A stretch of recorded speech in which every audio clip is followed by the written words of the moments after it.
오늘 말씀 제목 함께 나눠보죠. 예수님을 믿는 진짜. 예수님을 믿는 진짜. 네, 예수님을 믿는 진짜요. 요즘에 엄청난 더위 때문에 많이들 고생하고 계시죠. 저도 주중에 좀 힘든 하루가 있었습니다. 이 무더위 속에서 어떤 사람이 그런 말 하더라고요. 어떤 신이, 이야기입니다. 어떤 신이 한국 사람에게 물었대요. 이 더위가 네 것이냐? 그랬더니 아니요, 이거는 8월의 불볕더위입니다. 그렇게 대답했어요. 그러면 이 습기가 네 것이냐? 그랬더니 아니요, 이건 태평양의 습기입니다. 그렇다면 이 미세먼지가 니네 것이냐? 아니요, 이거는 중국에서 넘어온 겁니다. 이 모든 것을 부정한 이 사람에게 신이 그렇게 이야기했대요. 정직한 한국인이로구나. 셋 다 가져가도록 하여라. 그래서 요즘에 우리가 이렇게 불볕더위에 미세먼지도 많고 그렇게 너무 더운 그 습기가 있는 그런 날들을 보내는 것 같아요. 너무 정직해서요. 지난주에 제가 길지 않은 시간을 섬겼던 그 은퇴가 얼마 남지 않은 목사님을 찾아뵀습니다. 그리고 갑작스럽게 이렇게 교회를 개척했다라고 말씀을 드리고 기도도 요청하고요. 그리고 교회 이름을 더 바른 침례교회라고 그렇게 가르쳐 드렸더니 이 목사님께서 높아심에 저에게 말씀하시더라고요. 마치 다른 교회들은 안 바른 것처럼 들린다고. 우리 교회만 바른 교회고 다른 많은 바른 교회들은 안 바른 교회라고 그렇게 생각되어서 다른 사람들이 좋아하지 않을 것 같다고 그렇게 얘기하시더라고요. 그래서 제가 조심스럽게 말씀드렸습니다. 목사님, 간판은 달았습니다. 간판이 이미 달았어요. 그래서 평택에 돌아오는 길에 제가 그런 생각이 들었습니다. 많은 사람들이 정직한 사람들을 오히려 세상 물정 모르는 사람이라고 치부하고 적당히 거짓말도 하고 또 적당히 세상을 속일 수 있어야 성공하는 그런 세상이라고요. 어떤 사업가가 그런 말도 했다죠. 이 나라에서는 세금을 떼먹지 않고 정직하게는 사업하면 망한다고요. 교회라고 별반 다를 거 없어요. 모든 교회들이 다 그렇진 않아요. 그렇지만 몇몇 목회자들은 이 성도에게 이렇게 말하고 저 성도에겐 저렇게 이야기하고 비율을 맞추고요.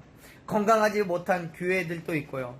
그렇게 해야 성장할 수 있다고 말하는 그런 목사님도 계십니다.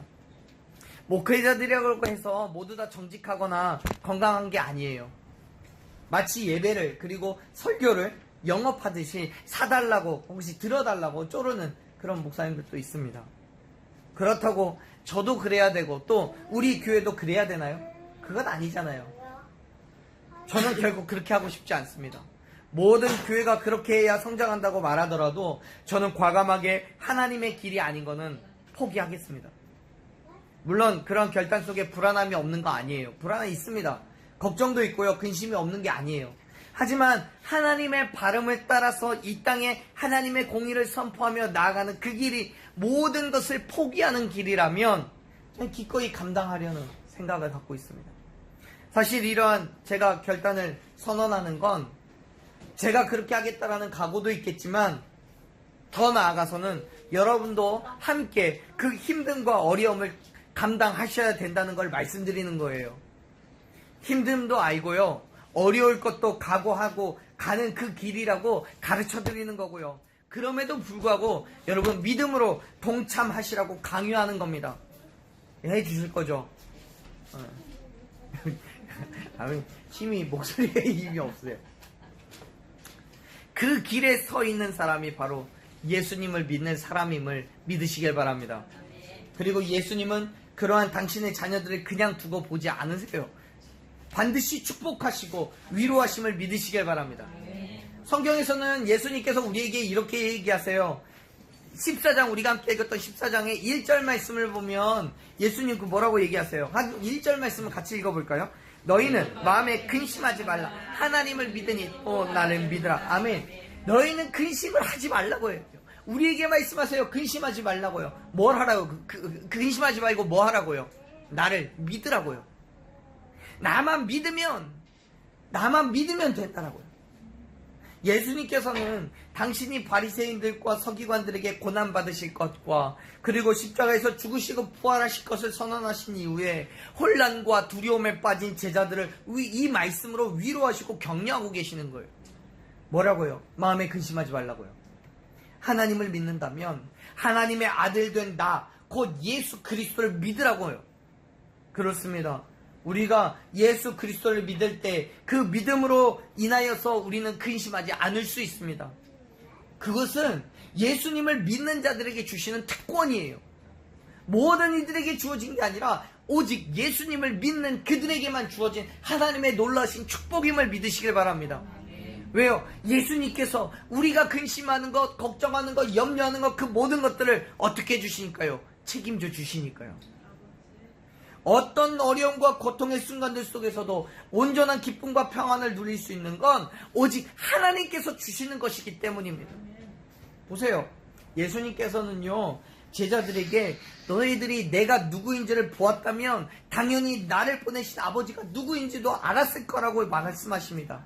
그 이유가 있는데요. 그거는 빌립의 그 요구 이후로 설명을 하십니다.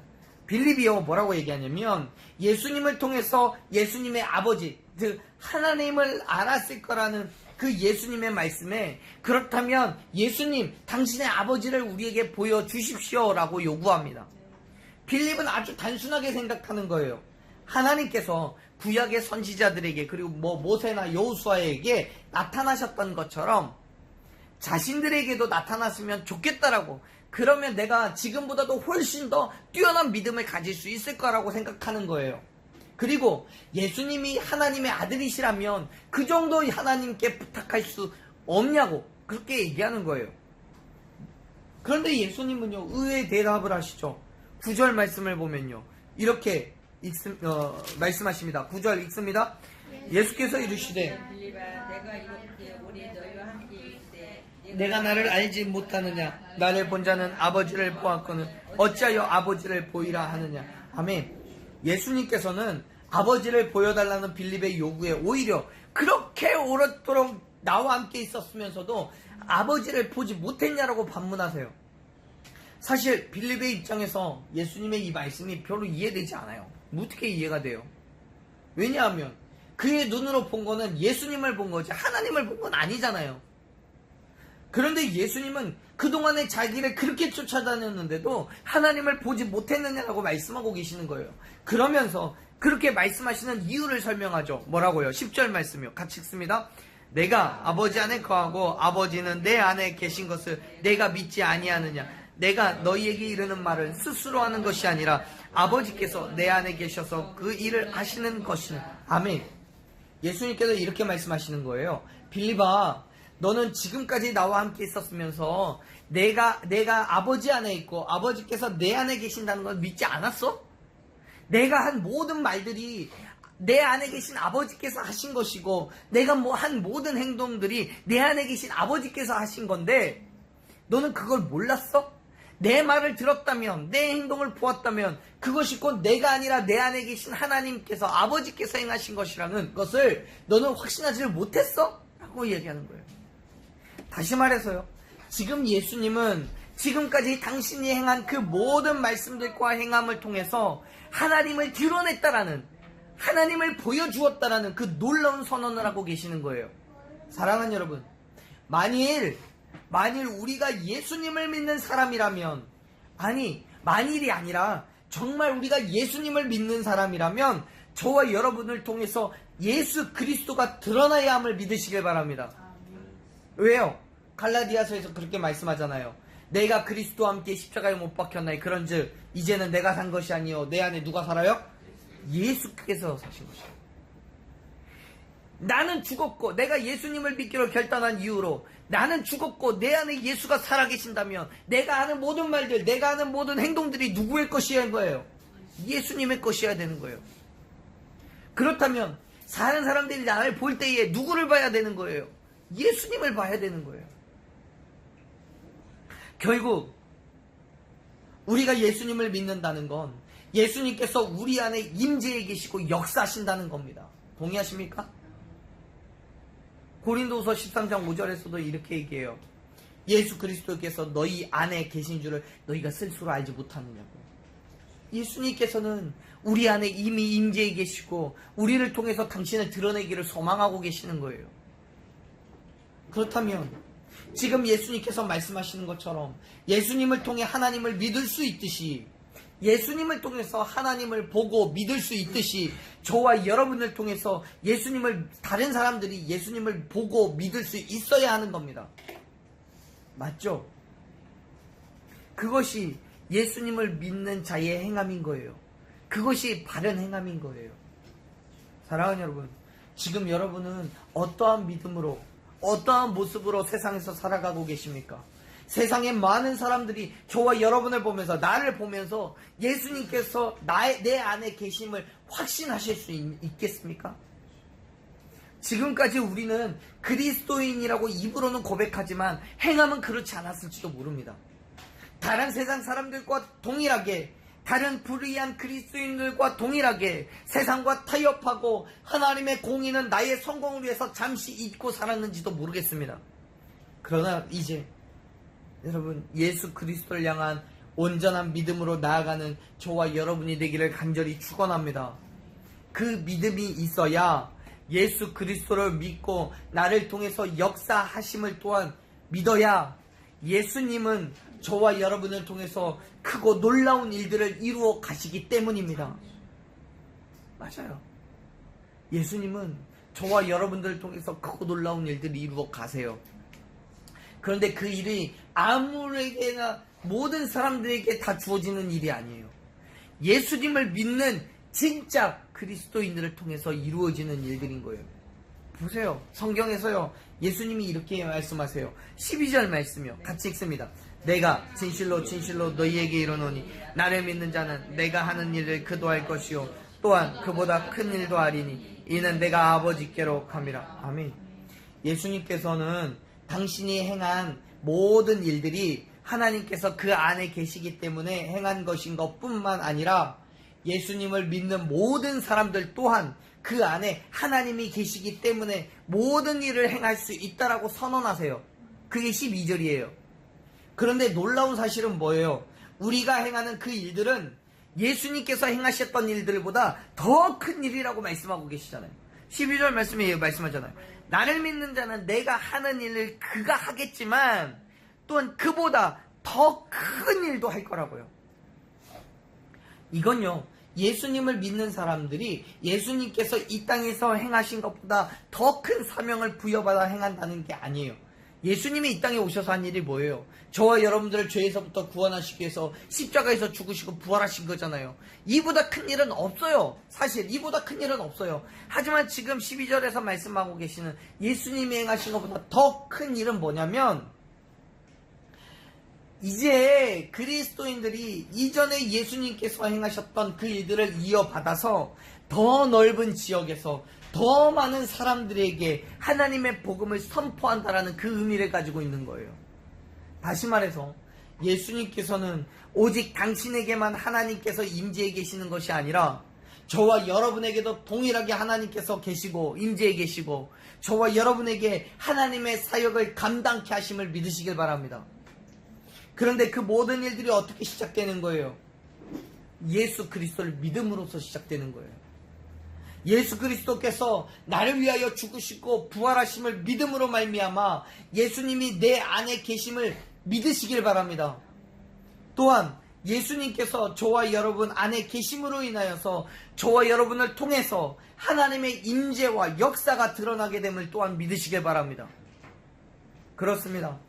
저와 여러분이 그리스도인으로서 예수님을 향한 분명한 믿음을 가지고 있다면 우리의 온전한 믿음의 행함으로 내 안에 하나님께서 임재해 계심을 세상 가운데 증거하게 되는 거예요.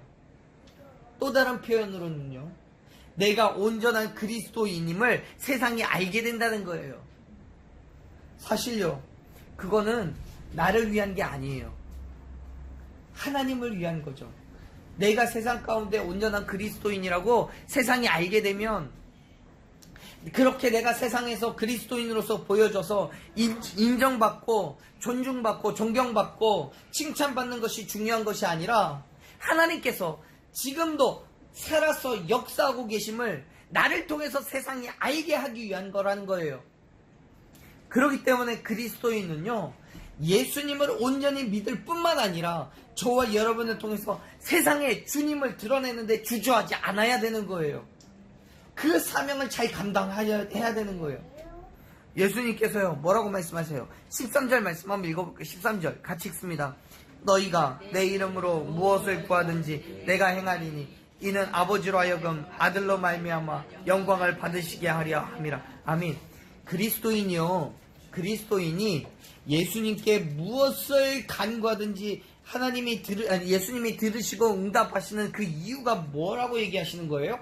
13절 말씀에 의하면 예수님이 우리를 통해서 하나님께서 영광 받으시게 하기 위한 거라고 선언하고 있잖아요. 다시 말해서 우리가 간구하고 있는 그 모든 기도의 제목들 하나님께 부르짖었을 때에 하나님이 들으시고 응답하시는 그 이유는, 봐봐라, 내가 기도했더니 하나님은 다 응답해줘. 내가 하나님께 사랑받고 있어. 내가 이렇게 잘난 사람이야. 내가 이렇게 영적인 사람이야 라고 세상 가운데 드러내려고 자랑하려고 하는 것이 아니라 나를 통해서 지금도 하나님이 살아서 역사하고 계심을 보여주기 위한 거예요. 하나님께 영광을 돌리기 위한 것인 거예요. 그렇습니다. 예수님께서 우리의 기도에 응답하시는 절대적인 기준은 우리를 통해 하나님께서 영광을 받으시느냐 그렇지 않느냐에 있는 거예요. 그래서 성경 다른 곳에서 말씀하시잖아요. 우리가 아무리 기도해도 응답받지 못하는 그 이유가 뭐라고요? 정욕을 위하여 잘못 구하기 때문이라고요. 내 정욕을 위해서 기도한다면 하나님께서는 들으시지 않는다고요. 반대로 내 정욕이 아니라 하나님의 영광을 위해서 기도한다면, 하나님의 의를 드러내기 위해서 기도하고 부르짖는다면 그 기도를 하나님이 어떻게 하신다고요? 들으시고 응답하신다고요. 더 정확하게 말하자면 우리가 예수 그리스도의 이름으로 행하는 그 모든 일들을 통해서 하나님은 영광 받으셔야 한다는 거예요. 그런데 앞에서 말씀드린 것처럼 우리의 성공을 위해서 잠깐 세상과 타협하고 하나님이 아니라 인간의 비율을 맞추는 것이 옳으냐는 거예요. 그렇게 드리는 예배가 진정한 예배이고 그렇게 믿음 생활하는 게 진짜 정말 진정한 믿음이냐는 거예요. 아니요, 그렇지 않아요. 절대 그건 올바른 예배도 아니고 진짜 믿음도 아니에요. 예수님께서 그러셨듯이 세상 속에서 핍박과 조롱이 있고 때로는 고난과 괴로움을 경험하면서까지도 하나님의 역사하심을 드러내었듯이 저와 여러분을 또한 세상 속에서 어려움과 고통이 있어도 믿음으로 오직 하나님의 영광을 위하여 나아가야 함을 믿으시길 바랍니다. 그러한 사람이 진짜 예수님을 믿는 사람인 거예요. 여러 가지 것들이 힘들죠. 어렵죠. 아무리 기도해도 하나님의 응답이 언제 있을지도 모르겠고, 지금 이 어렵고 힘든 상황이 언제 끝날지도 모르겠고, 뭐 지금 한참 덥지만 이 더위가 뭐 언제까지 있겠습니까? 10월 11월 되면 또 추워지겠죠. 기대함이 있잖아요. 그런데 지금 우리의 힘듦과 어려움은 언제 끝날지 기약이 없어요. 이 괴로움은 언제 마무리가 될지 모르겠어요. 그러니까 더 힘들어요.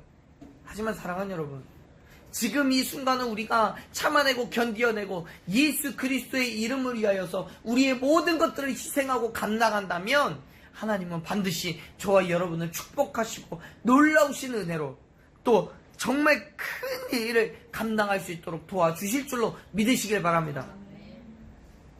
사랑하는 여러분, 우리는 진짜가 돼야 돼요. 겉모양만 그런싸한 가짜는 아무 필요 없어요. 가짜는 오히려 많은 사람들을 속여서 걸려 넘어지게 하는 죄예요. 그러나 진짜는 죽음 가운데 있는 사람들에게 생명을 주고 아파서 신음하는 자들을 회복시킬 수 있는 능력이 있음을 믿으시길 바랍니다. 가짜는 할 수 없는 그 일을 진짜는 아무렇지도 않게 할 수 있습니다. 왜요? 우리가 말하면 예수님께서 행하시기 때문에요. 14절 말씀 보세요. 14절 같이 읽습니다. 내 이름으로 무엇이든지 내게 구하면 내가 행하리라. 내 이름으로 무엇이든지 내게 구하면 내가 행하리라. 내 이름으로 무엇이든지 구하면 내가 행할 거라고 말씀하세요. 요한복음 14장 14절 말씀이요. 요한복음 14장 14절 말씀. 자, 한번 암송을 해볼까요? 내 이름으로 무엇이든지 내게 구하면 내가 행하리라. 시작. 내 이름으로 무엇이든지 내게 구하면 내가 행하리라. 내 이름으로 무엇이든지 내게 구하면 내가 행하리라. 다시 시작. 내 이름으로 무엇이든지 내게 구하면 내가 행하리라. 어디라고요? 요한복음 14장 14절. 14요. 요한복음 14장 14절 말씀. 내 이름으로 무엇이든지 내게 구하면 내가 행하리라. 예수님께서 말씀하시죠. 당신의 이름으로 구하는 것은 무엇이든지 행하시겠다고요. 그런데요, 말씀을 잘 살펴보세요. 말씀을 주의 깊게 살펴보세요. 우리에게 행할 수 있는 힘과 능력을 하나님이, 예수님이 우리에게 주시겠다고 말씀하시지 않아요. 그 일을 행하는 주체, 우리가 간구하는 그 일들이 잘 이루어질 수 있도록 행하는 주체가 내가 아니라 바로 예수님이시라고 말씀하고 계시잖아요. 다시 말해서요, 그냥 우리는 간구하는 것 뿐이고요, 그 일을 직접적으로 행하시는 분이 누구예요? 예수님이요. 그 일을 행하시는 분이 예수님이라는 거예요. 할렐루야. 이 놀라운 사건, 이 놀라운 선포가요, 저와 여러분의 믿음이 되기를 간절히 축원합니다. 왜요? 내가 하나님께 구하지만 내가 구하는 것을 이루시는 분은 하나님이시니까요. 내게 힘과 능력을 주셔서 내가 해도 돼요. 하나님이 나에게 힘을 주신다면 얼마든지 내가 그 일을 할 수 있어요. 그런데요, 지금 예수님이 말씀하시는 건 네가 할 필요가 없어. 네가 안 해도 돼. 왜? 너는 그냥 말만 하면 그 일은 내가 할게. 그렇게 말씀하고 계신 거예요. 다시 말해서 우리는 간구만 하는 거예요. 부르짖기만 하는 거예요. 그러면 그 모든 일들을 이루시는 분이 누구예요? 예수님이신 거예요. 사랑하는 여러분, 세상의 모든 만물의 주관자 되시며 저와 여러분의 구원자 되신 예수님께서 우리의 간구함에 직접 움직여 일하심을 믿으시길 바랍니다. 그렇기 때문에 우리가 온전히 예수님의 말씀대로 살아가기를 결단하기만 한다면 기도한 대로 응답받는 놀라운 은혜의 역사가 일어나게 될 줄로 믿습니다. 요한복음 14장 14절 말씀이 뭐라고요? 암송하셔야죠. 내 이름으로 무엇이든지 내게 구하면 내가 행하리라. 아멘. 내가 행할 거예요. 근데 여러분, 우리가 바라고 소망하는 그 일, 요한복음 14장 14절의 그 말씀이 분명한 전제의 조건이 있습니다. 그 조건이 뭐냐면 15절이에요. 15절 말씀 한번 읽어보죠. 너희가 나를 사랑하면 나의 계명을 지키리라. 아멘. 어쩌면 14절 말씀과 15절 말씀은 굉장히 동떨어져 있는 말씀 같아요. 그런데요, 다시 한번 생각해보면 이 말씀은 굉장히 밀접하게 연결되어 있습니다. 왜냐하면 예수님을 사랑하는 사람이 또 예수님이 사랑하는 그 사람의 음성을 하는 예수님이 들으시고 응답하실 것이기 때문에 그래요. 예수님을 믿는 사람은 예수님을 사랑하는 사람이에요. 반대로 예수님을 믿지 않는 사람은 예수님을 사랑하지 않는 사람이에요. 그건 분명한 사실이에요. 그런데 우리는 너무나 미련해서요, 누가 예수님을 믿는지 안 믿는지 알 수가 없어요. 믿는 척을 해도 몰라요. 그래서 세상에는 가짜가 너무나 많아요. 믿는 척만 하는 거예요. 예수님께서는 믿지 않는 사람과 믿는 사람을 분명히 구분할 수 있는 그 기준을 제시해 주셨어요. 그게 뭐예요? 예수님을 믿는 사람은 예수님을 사랑하는 사람이고, 예수님을 사랑하는 사람은 반드시 뭐 한다고요? 예수님의 계명을 지킨다고요. 결국 이 땅에서 예수님을 믿는 진짜가 누구입니까? 예수님의 계명을 지키는 사람이에요. 예수님의 계명을 지키는 사람이 예수님을 사랑하는 사람이라고, 그 사람을 예수님도 사랑하시고 그 사람에게 예수님은 자신을 나타내실 거라고 선언하고 계세요. 한 말씀을 보죠. 우리가 함께 읽진 않았지만요, 21절 말씀에서 동일한 얘기를 하세요. 21절 같이 읽죠. 나의 계명을 지키는 자라야 나를 사랑하는 자니 나를 사랑하는 자는 내 아버지께 사랑을 받을 것이요 나도 그를 사랑하여 그에게 나를 나타내리라. 아멘. 계명을 지키는 그 사람에게, 예수님의 계명을 지키는 그 사람에게 그 사람이 예수님을 사랑하는 사람이고, 예수님을 사랑하는 사람을 나 또한 사랑할 거라고 얘기하시는 거예요. 그 사람에게 나를 나타낼 거라고요. 예수님이 나타난다는 말은 무슨 뜻입니까? 그를 통해서 예수님을 사랑하는 그 사람을 통해서 예수님의 모습이, 예수님의 음성이, 예수님의 행함이 세상 가운데 드러나게 된다는 것을 말하고 있는 거예요. 사랑하는 여러분, 예수님께서는 지금도 이곳에 임재하시고 크고 놀라운 것들로 역사하고 계시는 줄로 믿습니다. 예수님을 드러내는 데 주저하지 않는 저와 여러분이기에 예수님을 사랑하고 그렇기 때문에 예수님의 계명을 지켜 행하는 줄로 믿습니다. 그러한 믿음의 삶을 살아가는 사람이 진짜 예수님을 믿는 사람인 거예요.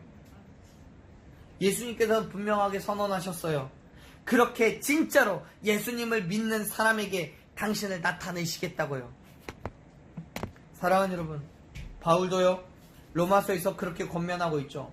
표면적인 유대인이 유대인이 아니고 표면적인 육신의 할례가 아니라고요.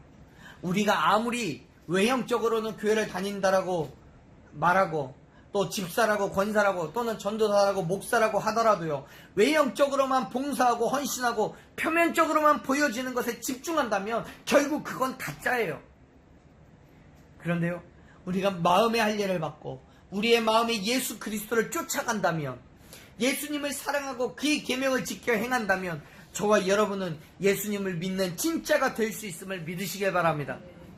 진짜인 삶, 진짜 그리스도인의 삶, 그 삶 속에 하나님은 역사하셔서 저와 여러분의 모든 간구함을 들으시고 응답하심으로 인해서 세상 속에 저와 여러분을 통해 지금도 하나님이 살아 역사하고 계심을 증명하실 줄로 믿습니다. 사랑하는 여러분, 오늘 저는 저와 여러분이 진짜가 되기로 결단하기를 소망합니다. 물론 그 진짜의 자리가 쉽지 않아요. 왜냐하면 예수님께서 걸어가신 그 길을 우리가 함께 걸어가야 하기 때문에 그렇습니다. 세상의 조롱과 핍박을 참아내고 견뎌내야 하기 때문에 그렇습니다. 그럼에도 불구하고 그 자리에 저와 함께 나아가기를 간절히 소망합니다. 요한복음 14장 2절 말씀처럼요. 2절 말씀에 뭐라고 얘기하세요? 예수님께서 나와 함께 하심을 믿으며 그 길 위에 서 있을 때에 예수님이 이 땅에 다시 오시면 반드시 예수님의 그 자리에 진짜를 부르실 것이기 때문에 그렇습니다. 그렇기 때문에 사랑하는 여러분, 진짜가 되십시오. 예수님을 믿음으로 세상에 그리스도인의 올바름을 드러내는 진짜가 되십시오. 그 믿음 가운데 하나님께서는 반드시 역사해 주실 줄로 믿습니다. 저와 여러분을 통하여서 세상 속에 정말 예수님을 드러내며 저와 여러분을 통해서 예수님이 당신을 드러내고 나타내게 될 줄로 믿습니다. 그러한 진짜인 삶, 진짜 그리스도인의 삶, 예수님을 믿는 진짜가 되는 저와 여러분이 되시기를 간절히 축원합니다.